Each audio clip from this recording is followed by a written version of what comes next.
Bom, pessoal, então agora nós iniciamos a segunda parte da nossa videoaula, falando um pouquinho dos aspectos históricos da microbiologia. Então a gente vai discutir os principais pontos que estão relacionados à microbiologia. Bom, a gente tem que entender que a microbiologia é uma ciência relativamente nova. Se a gente for comparar, por exemplo, com a matemática, que ela foi compreendida ao longo de séculos, milhares de anos, a microbiologia ela não era conhecida. E ela tem em torno de 150 anos praticamente. Então, pela maior parte da existência do ser humano, as pessoas desconheciam os micro-organismos. E muitos dos efeitos desses micro-organismos que tem no homem, que a gente discutiu na questão anterior, eram associados a fenômenos sobrenaturais, fenômenos religiosos. Então muitas coisas eram desconhecidas e as pessoas atribuíam outros fenômenos, geralmente sobrenaturais. Por exemplo, a produção de vinho. A produção de vinho era atribuída ao deus Baco, por exemplo.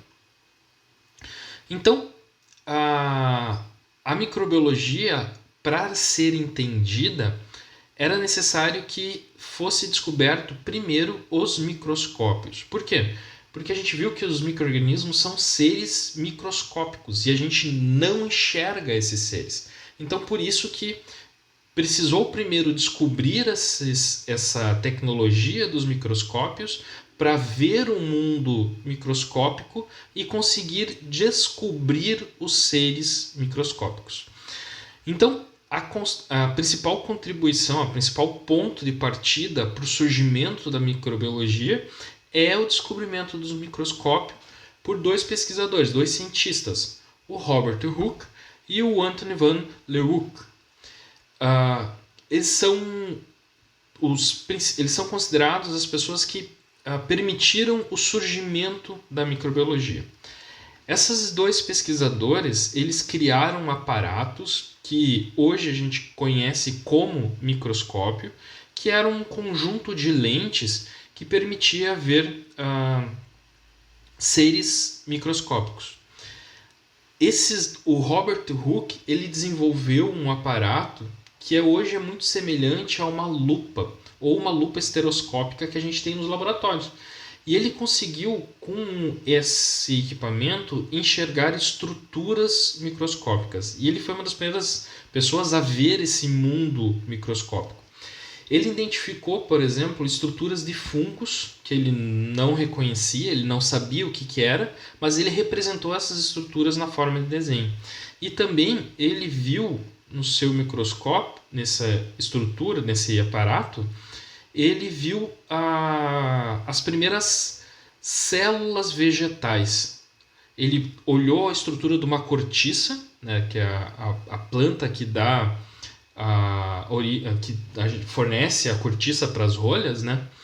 E essa cortiça que ele observou, esse tecido da cortiça, ele observou que tinham vários espaços e ele deu o nome de célula.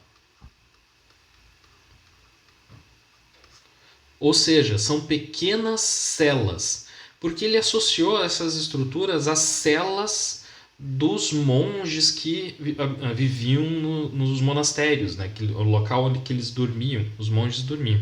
Então ele deu o nome de célula. Tá? Então foi ele a primeira pessoa que cunhou essa palavra célula. E também teve o o Anthony van Leeuwenhoek, posso estar pronunciando errado, porque eu não sei falar holandês. Também no mesmo período, ali, entre o período de 1660 a 1680, né, essas descobertas ocorreram mais ou menos nesse período, ele desenvolveu um outro aparato, que também era um microscópio, que havia uma lente no qual a gente conseguia enxergar seres mais diminutos.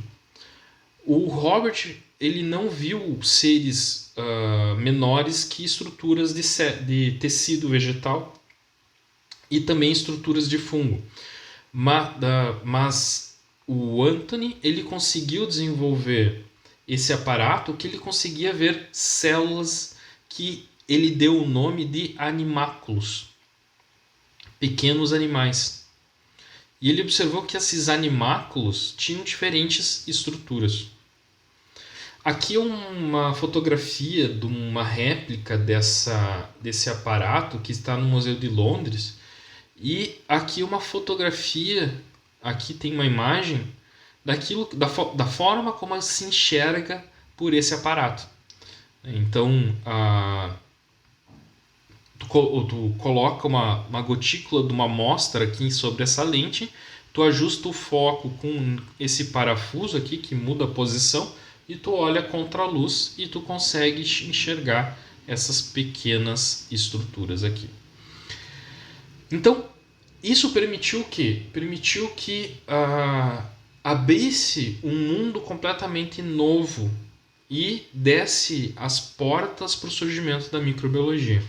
Então, esses dois cientistas eles são lembrados por construírem os primeiros microscópios. E a época que eles atuaram foi no século XVI, entre os anos de 1660 e 1680. Eles criaram esses aparatos mais ou menos no mesmo período.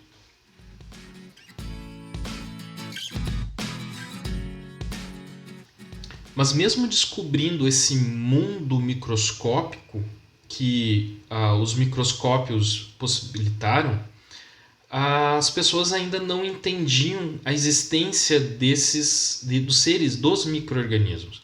E também esses seres que eles enxergavam por esses microscópios, eles acreditavam que eram animais. Na verdade, tudo era animal, né? Então as pessoas não tinham essa noção de ordem, classe, de classificação dos seres. Isso foi surgindo aos poucos. Então, acreditava-se nesse período que os seres eles eram gerados espontaneamente. Não se entendia o conceito de vida da forma como a gente tem hoje. Esse conceito de vida no qual existe todo um processo evolutivo, que existem seres que são microscópios, tem seres macroscópicos, que existe um processo de evolução. Então, tudo isso era desconhecido. E as pessoas acreditavam que a vida era gerada espontaneamente. Então, até se dizia que existiam receitas para a geração de vida. Por exemplo, se colocasse restos de comida ou roupas velhas num canto, a partir disso iam ser gerados ratos, né? Então, isso é um exemplo da geração espontânea. E por muito tempo tentou-se subjugar essa teoria da geração espontânea, tentou-se contestar essa teoria. E vários experimentos foram criados para poder contestar essa teoria que muitos cientistas que observaram que existia todo um mundo microscópio, que eles estavam identificando relações entre diferentes seres, estavam descobrindo que existia evolução, eles queriam acabar com essa teoria, porque eles viam que era uma teoria errada. E aí começou-se a construir vários experimentos para provar que a teoria da geração espontânea não era correta. Um dos primeiros experimentos foi desenvolvido por Lázaro em 1775. O que Lázaro fez? Ele comparou frascos que continham carne e ele comparou frascos abertos e frascos fechados com gás e deixou um período de 24 horas. Naqueles frascos que estavam abertos, ele viu que se formaram larvas a partir da carne em putrefação.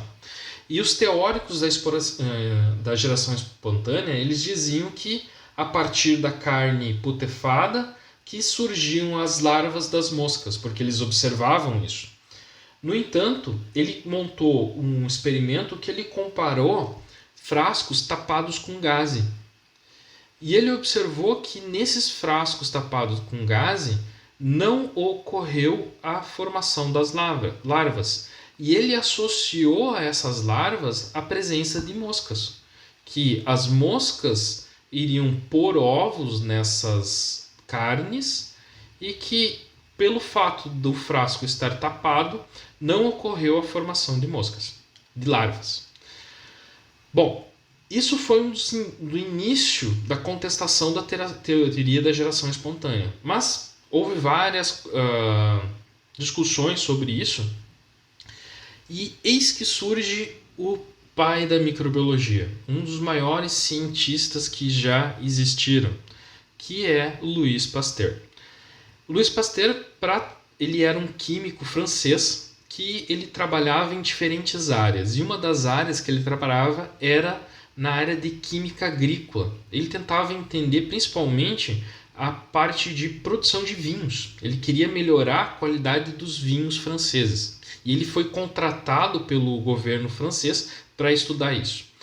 E ele já tinha uma compreensão sobre os micro-organismos. E ele já sabia que existiam organismos microscópicos e ele estava fazendo relações, tentando descobrir o papel desses micro-organismos. E ele foi uma das primeiras pessoas a associar a produção de vinho com micro-organismos. E ele foi uma das primeiras pessoas que identificou a presença das leveduras. Só que não existia esse termo levedura, não existia o conhecimento das leveduras. Ele viu que existiam organismos, micro-organismos presentes no mosto desses vinhos e eles eram responsáveis pela produção de álcool. Então ele fez vários experimentos para entender isso. Tanto que hoje tem um efeito chamado efeito Pasteur, que é associado à presença de leveduras e a formação de álcool a partir do açúcar por esses micro-organismos. Mas Pasteur ele foi muito importante porque ele foi a pessoa responsável por acabar com a teoria da geração espontânea. Porque ele criou um experimento no qual ele comprovou que os micro-organismos presentes no ar, eles eram responsáveis pelo processo de decomposição. Então, ele bolou um experimento no qual ele colocou um frasco de vidro, um frasco de vidro que tinha um bocal, né, e tinha um pescoço do frasco bem longo. Né? Nesse frasco de vidro ele colocou um caldo de carne e ele aqueceu esse frasco de vidro e fez uma curvatura nesse frasco de vidro. Após essa curvatura, ele ferveu o caldo. Para quê? Para garantir que esse meio estivesse esterilizado. Esterilizado. E após o meio estar esterilizado, o que ele viu? Ele fez com que... ele deixou esse frasco por um tempo e ele viu que o frasco o caldo que não estava em contato com o ar, porque todos os micro-organismos que estavam no ar, eles acabavam se depositando nessa fração do frasco, e como o caldo não tinha contato com o ar, nem com essa parte da fração, ele observou que depois de determinado tempo, esse caldo não se contaminou, não se degradou. Mas ao mesmo tempo ele pegou um outro frasco no qual ele virou o frasco de lado e manteve o caldo em contato com o ar, com essa fração que estaria contaminada. E ele observou que esse caldo, depois de um determinado tempo, apodreceu. Então, com isso, ele mostrou que os micro-organismos que estão presentes no ar, eles são responsáveis pelo processo de decomposição. E isso foi o fim da teoria de geração espontânea e o início da compreensão do que é a vida. Tá? Além disso, Pasteur ele desenvolveu vários processos, por exemplo, o processo de pasteurização, né, que a gente utiliza no leite, na pasteurização de bebidas. Então, ele que criou essas compreensões de tratamentos térmicos, como é que eu vou destruir os micro-organismos que a gente tem até hoje. E outra grande contribuição do Pasteur para a ciência, para a química, foi a compreensão dos isômeros também, que vocês devem ter estudado em química, a compreensão dos isômeros ópticos. Né? Então ele criou toda a teoria entendendo o comportamento do ácido tartárico e como esse ácido tartárico se precipitava nos tonéis de vinho e como eles poderiam desviar a luz para a esquerda ou para a direita. Tá? Então, o Pasteur é um grande cientista e ele é considerado o pai da microbiologia. E as suas contribuições são tão importantes que, ao longo da sua vida, ele criou um instituto que hoje é chamado de Instituto Pasteur, que é algo, se a gente for fazer uma analogia, é algo semelhante à Fiocruz aqui no Brasil. Ela é responsável pelas mesmas coisas. E ele criou esse instituto, o Instituto Pasteur, para ser um local para estudar doenças humanas. Então ele foi um dos primeiros locais, uma das primeiras pessoas também a relacionar a doenças humanas, as doenças que seriam causadas por micro-organismos, né? Tanto que ele criou esse instituto e esse instituto existe até hoje. Essa foto aqui é do prédio do Instituto Pasteur, só que no local hoje funciona um museu. Não, esse foi o primeiro prédio. Claro que o Instituto Pasteur hoje é um complexo de prédios e institutos que são espalhados por toda a França.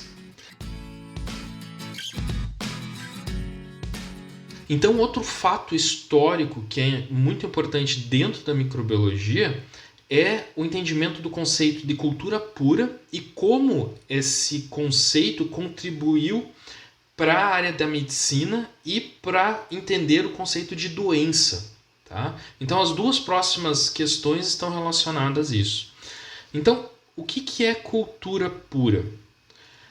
Cultura pura, eu vou explicar mostrando essas duas imagens aqui.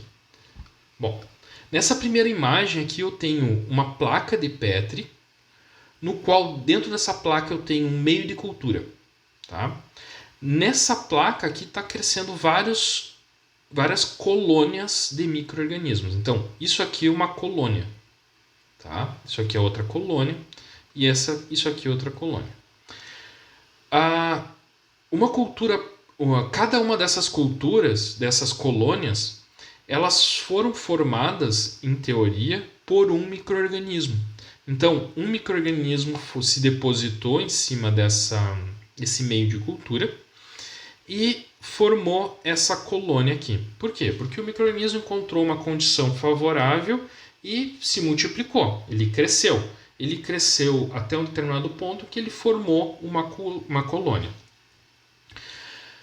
Uma cultura pura a gente vai obter a partir do momento que a gente pegar esses indivíduos aqui dessa colônia isolada e multiplicar numa nova placa por um conjunto de técnicas de purificação. Então, é um conjunto de técnicas de isolamento, né? Então, a gente pode utilizar meios seletivos que vão selecionar determinados grupos de micro-organismos e a gente vai associar isso a uma técnica de isolamento, que é uma técnica que é feita em meio de cultura, no qual a gente vai fazer um esgotamento das células que estão sendo espalhadas aqui até a obtenção também de uma colônia.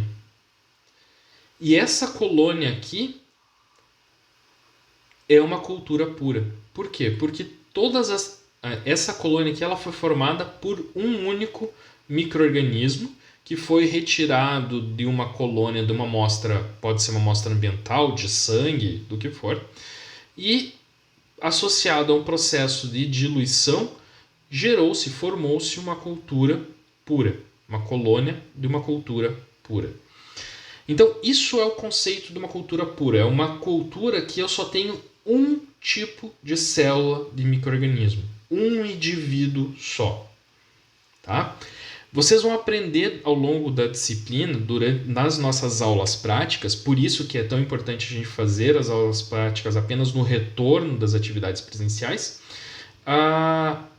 técnicas de isolamento e obtenção de culturas puras. Tá? Vocês vão fazer isso em laboratório. Aqui eu tenho um exemplo então de um trabalho que a gente está conduzindo no nosso laboratório de microbiologia para o isolamento e obtenção de culturas puras para leveduras. Então a gente está isolando leveduras de mosto, de uva, que a gente está testando alguns processos, fazendo alguns testes de isolamento e está obtendo culturas puras desses micro-organismos. uma técnica de esgotamento no qual eu obtive culturas puras. E eu sei que essa cultura aqui, ela tem só um organismo presente ali, só um tipo de organismo. São cópias de um único organismo. Aqui eu tenho uma comparação de duas colônias, né, que a gente pode ver que são colônias completamente diferentes uma da outra. Ó. Aqui eu tenho uma morfologia completamente diferente desse indivíduo aqui. Ó. Então, para obter culturas puras, eu vou pegar esse indivíduo aqui, vou multiplicar numa placa e fazer uma técnica de esgotamento.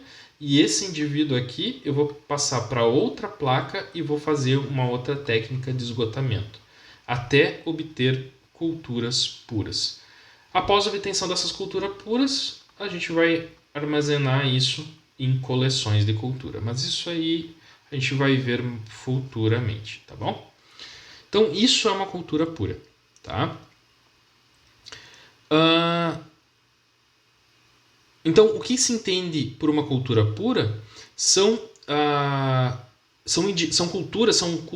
culturas que têm um único indivíduo, um único ser. E ela pode ser obtida utilizando meios seletivos e técnicas de isolamento. E as culturas puras, elas são importantes na microbiologia, por quê? Porque na microbiologia eu preciso trabalhar com indivíduos isolados.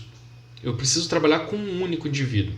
Se eu quero, por exemplo, entender se esse indivíduo causa uma doença, eu preciso primeiro identificar dentro do ambiente que eu estou isolando se esse indivíduo vai causar a doença. Ou se esse indivíduo ele é útil para a produção de vinho. Ou se esse indivíduo ele é importante para o desenvolvimento de algum medicamento, né? Por exemplo, um antibiótico.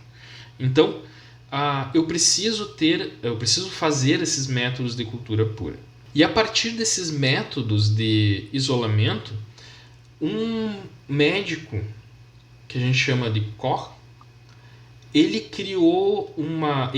desenvolveu essa técnica de isolamento e obtenção de culturas puras, né? Ele que fez o desenvolvimento dessa técnica, e ele criou um postulado, ou seja, ele criou um princípio a partir de um experimento que ele desenvolveu, que ele fez o quê? Ele queria comprovar que quem causa doença eram micro-organismos. Micro-organismos eram responsáveis por causar doenças. E ele queria provar isso. Então ele desenvolveu um experimento no qual ele pegou um animal sadio e ele coletou uma amostra de sangue. E aí ele olhou em microscópio. Nessa época já era conhecido os microscópios, né? Então já estavam desenvolvidos. E ele observou que o animal sadio não tinha a presença de um determinado micro-organismo. Então, e já um animal doente, ele tinha no seu sangue a presença de micro-organismos. E aí ele usou técnicas de coloração e diferenciação de células para mostrar que existem células do animal e células de micro-organismo. E utilizando meios seletivos que ele mesmo desenvolveu e técnicas de esgotamento, ele conseguiu isolar esses micro-organismos que estavam no sangue do animal. E o que ele fez? Ele reinfectou um animal sadio com o micro-organismo que ele isolou. E ele observou que o animal adoeceu. Então, ele viu que o micro-organismo que ele isolou, era o causador da doença. Ele que causava a doença. E ele novamente coletou o sangue desse animal doente, fez a mesma técnica de coloração para ver se havia presença do micro-organismo, e ele conseguiu isolar desse animal doente o mesmo micro-organismo que estava presente aqui. Então ele conseguiu observar que ele conseguiu provar que os micro-organismos causavam doenças. Isso foi muito importante para a médica, porque a partir disso se buscou formas de controlar esses micro-organismos. E ao longo do tempo se descobriu que os antibióticos.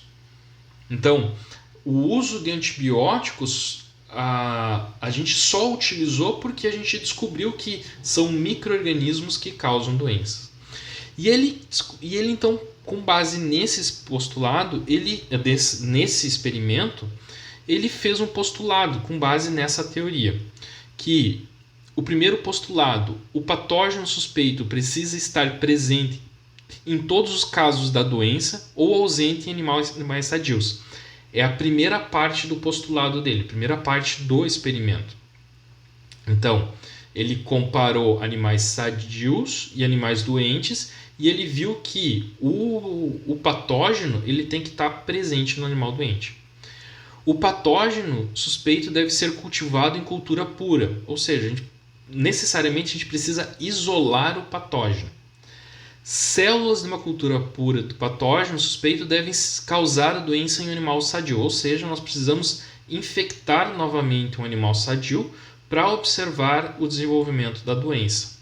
E o patógeno suspeito deve ser reisolado de forma a se mostrar a ser a mesma amostra original, ou seja, é necessário reisolar esse patógeno para ver e comparar com o micro-organismo que foi isolado inicialmente e comprovar que são o mesmo micro-organismo. Então, esse postulado é usado até hoje para comprovar se um micro-organismo é causador de doença. E esse postulado não é empregado apenas para doenças humanas ou em animais, mas até em doenças em plantas. Se a gente quer, por exemplo, comprovar que um fungo é causador de uma doença numa planta, nós precisamos isolar esse fungo da planta, ter um fungo puro, reinfectar uma planta sadia, observar se ocorrem os sintomas da doença e reisolar esse micro-organismo e comparar esse micro-organismo com o micro-organismo que a gente usou para fazer a inoculação. E esse postulado é usado até hoje então, para fazer esses testes de comprovação de micro-organismos patogênicos.